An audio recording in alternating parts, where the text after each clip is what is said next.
तुम्हें अगर मेरा खून चाहिए तो ले लो, लेकिन मेरे कारकुनों को कुछ मत कहो, उन्हें गोलियां मत मारो। उनका क्या कसूर है? कसूर मेरा है।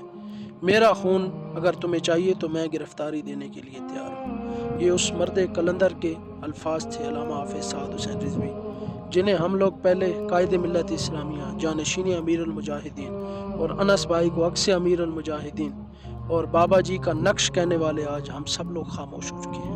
6 महीने हो चुके हैं हमारे कायदीन को जबरी तौर पर गुमशुदा हैं। अल्लाह बेहतर जानता है वो कहाँ पर मौजूद हैं। आज हम लोगों का फ़र्ज़ बनता है कि उनके लिए आवाज़ बुलंद करें, लेकिन नहीं, हम तो आज खामोश हो चुके हैं। हम तो ज़ाती इख्तलाफात की वजह से हम तो आपस में एक दूसरे की टांगें खींचने में लगे हैं, लेकिन कायदीन को हम मुकम्मल तौर पर भूल चुके हैं। इस वक्त में जब कायदीन को हमारी ज़रूरत है, उस वक्त में हम आपस में के इख्तलाफात में गुम हैं, लेकिन कायदीन के लिए आवाज़ नहीं उठा रहे। मस्जिद रहमतुल लिल आलमीन पर 6 महीने से तालाबंदी है, उसके लिए हम आवाज़ बुलंद नहीं कर रहे। हमारे 3-4 तहरीक लब्बैक के कायदीन को इतनी सख्त सज़ाएं हुई, 32 साल की, लेकिन हमने कोई आवाज़ नहीं बुलंद की। हम बिल्कुल खामोश हो चुके हैं, जैसे कोई कुछ हुआ ही नहीं। हमारे लिए अगर कोई और आवाज़ नहीं उठाता तो हमें तो आवाज़ उठानी चाहिए, लेकिन हम भी खामोश हो चुके हैं।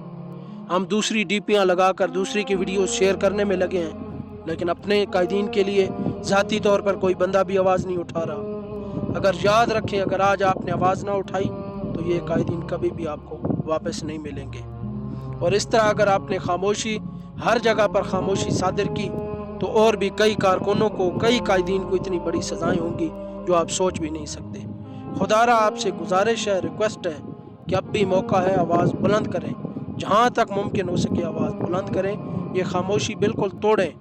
अगर आज हम खामोश रहें तो हम भी जुल्म के साथ ही खड़े हैं, हम भी अपने कायदीन पर खुद जुल्म कर रहे हैं। इसलिए खुदारा अभी आवाज़ बुलंद करें। और इतने निडर कायदीन के लिए, उन्होंने हमारे लिए क्या कुछ नहीं किया, लेकिन आज हम क्या कर रहे हैं? हम ज़ाती अना के लिए इख्तलाफात में जुड़े हैं, एक दूसरे की टांगें खींच रहे हैं, लेकिन कायदीन के लिए जब उन्हें हमारी ज़रूरत है तो उनके लिए हम आवाज़ नहीं बुलंद कर रहे। खुदारा अब भी मौका है, सारे इख्तलाफात एक साइड पर करें। बाद में इख्तलाफात हल होते रहेंगे, लेकिन कायदीन के लिए खुदारा आवाज़ ज़रूर बुलंद करें।